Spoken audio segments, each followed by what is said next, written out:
Hi, it's time for another verb of the day. Today's verb is write. Let's take a look at some of the definitions or ways that we use this verb. The first way you might hear write used is to mean to mark letters, words, or symbols on a surface. Typically, this is done with paper and a pen or pencil or some other writing utensil. Okay, so again, the most basic definition is something that many people do each day as they work or as they study. A second way you might hear write used is to mean to compose and send a letter or an email to someone. So with this particular definition, you might think of someone saying, I'm writing to this individual, or I'm writing about, right? So they are explaining that they are putting words down in some format. A third way you might hear write used is to mean to compose a text or some type of work for printed publication. With this, you might think of journalists or authors, people who write as part of their profession, their job. A fourth way we use the verb write is to talk about composing or creating a musical piece of work.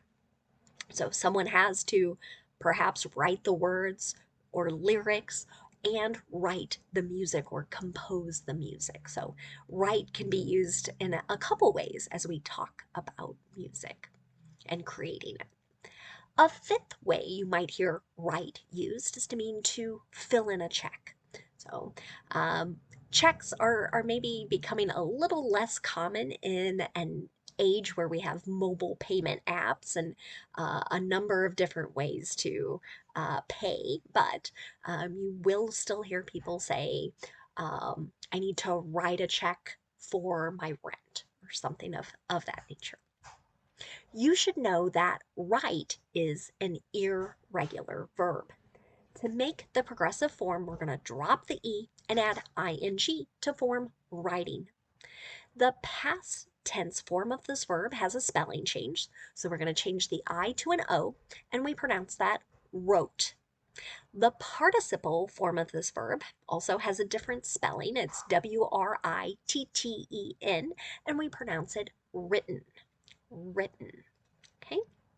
Now, the verb write actually is used in a number of different ways with phrasal verbs. So we're going to focus on some of those ways throughout the course of this video. The first phrasal verb we'll discuss is to write about. This means we are creating a piece of writing that provides detailed information about someone or about something. An example of this might be he's writing a story about camping in the winter, right? So it tells us what the subject is, what the detailed information will concern. This example sentence is an example of the present progressive or present continuous. So I'm talking about an action that is in progress. So this would note the story is not complete yet. Another phrasal verb you might hear is to write away. Again, maybe not as common to hear in 2022, but it has been used to note that someone is sending some sort of request by mail. An example of this might be, I wrote away for a copy of the recipe. Right? I thought of this. I used to watch a particular program with my grandparents when I was really young, and they would share someone making a particular dish, and they would always say you can write in to get a copy of the recipe. So, or write away for that. The next phrasal verb you might hear is write back. This means to respond to someone in writing. An example of this might be, please write back with your response. Here's an example of an imperative, a command. We're telling someone what to do, what action to take. The next phrasal verb we'll discuss is write down. This can have a couple different meanings. One is to just record something on paper. An example of this, are you writing down your questions? This is a yes or no question in the present progressive. A second way we can use write down is more commonly used in accounting or in business contexts, and that's where we're reducing the value of something. And oftentimes you're reducing it for tax purposes. An example of this might be the company will write down these assets before the end of the year. Here's an example of simple future. Someone might be making a promise, and that's why they're using will here. But again, they're talking about reducing the value of here. Some type of asset. We don't know if it's furniture, if it's a building, or some other form of real property. Who knows? Another phrasal verb you might hear is write in. One way this gets used is often in connection to elections, and it's where someone is voting for a candidate who has not been listed on the pre-printed ballot, right? So they have to write the name on the ballot. So an example of this, numerous people wrote in his name for mayor. So this is suggesting someone got many votes for mayor. They might likely were not campaigning for it, right? They weren't officially running, but others still thought this could be the best person for the job. This sentence, numerous people wrote in, as well as the I wrote away for a copy, are both examples of the simple past tense. Let's continue looking at some more phrasal verbs. Another one you might hear is write off. This can have a couple different meanings. We're going to talk about two more commonly used ones. The first is, again, something you might hear in connection to accounting and taxes. So it's where something is being considered a loss, or something is being considered as having no financial value. An example of this might be, the bank wrote the loan off as a bad debt. Now, this sentence might not make much sense if you haven't studied accounting or you're not working in finance or business, but again, essentially the bank is saying this loan we made, it's never going to be repaid, so it has no value to us. A second way we can use write off is to mean to dismiss something as insufficient or worthless. Could also mean we're disregarding it, we're not paying attention to it.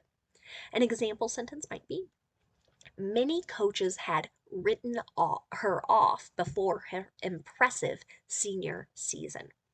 So many high school athletes are excited by the idea of maybe continuing to compete in college. They might go to camps or send out recruiting videos to try and get noticed. And in this sentence, we're saying that many of these coaches, they weren't paying attention. They're like, this person wouldn't be someone I want on my team in college. But she had a very impressive season, so now maybe they are reconsidering. Another phrasal verb you might hear is write out. This can have a number of different meanings. We're going to, again, look at two of them. One would be to write full letters and words. So you might think of this as don't use abbreviations, right? You're going to give kind of a full and complete response to something. An example here, can you write out your complete address? So here, I'm using the modal can, asking someone, perhaps, are you able to do this? Maybe just kind of politely making a request through this modal. And as I'm describing this, I'm realizing I didn't say had written off would be an example of the past perfect, had, and then our participle there. Another way we can use write out is to mean to express something in writing, or express kind of the thoughts we're having in our head. An example might be, I'm going to write out all the steps we need to take before this weekend. So here I'm thinking someone is going to be very detailed in describing all the steps or actions that need to be taken. I'm going to write out is an example of a simple future statement. The last phrasal verb we're going to look at today is write up. This can have a couple different meanings. Again, we'll look at two of them. One could be to compose some sort of article or document. An example of this might be, have you written up a new contract? Here's an example of the present perfect. We want to know if this action has been completed yet, often. And so someone would be composing, creating a new contract. Our last way to use write up is to mean to cite someone for either breaking a rule or breaking a law. An example of this, maybe you've had this happen to you or a friend in school. He has been written up twice for being tardy. Now, all of my earlier examples were active voice sentences, but here is a passive voice sentence. So we don't know who is responsible for noticing that this person has broken a rule about being in class on time. But we know that this person has received the action. They have been cited for breaking this particular rule. So tardy is another way to say being late. Now, let's take a moment to look at some words and phrases that are related to our verb write. The first word that you're probably familiar with is the noun writer.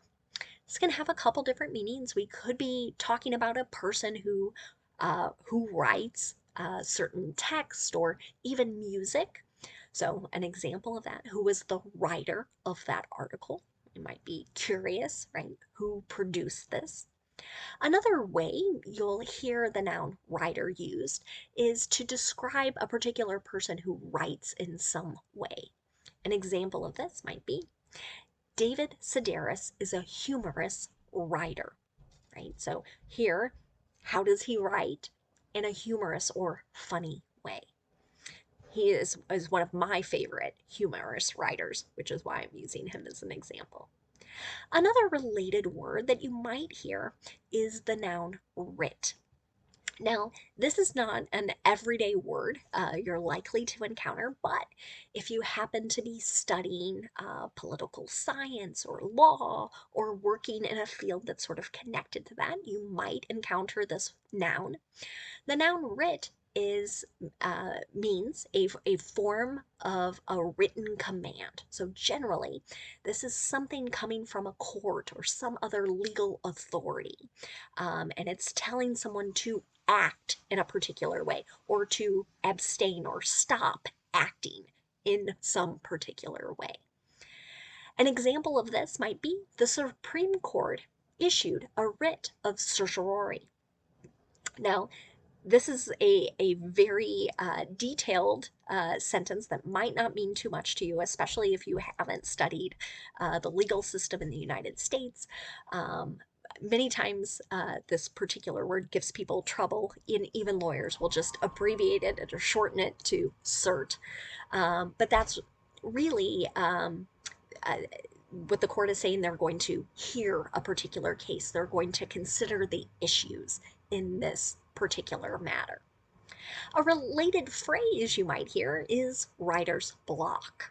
Maybe you've had this problem. It's the condition where one is not able to think of what to write or where to go with a particular piece of writing.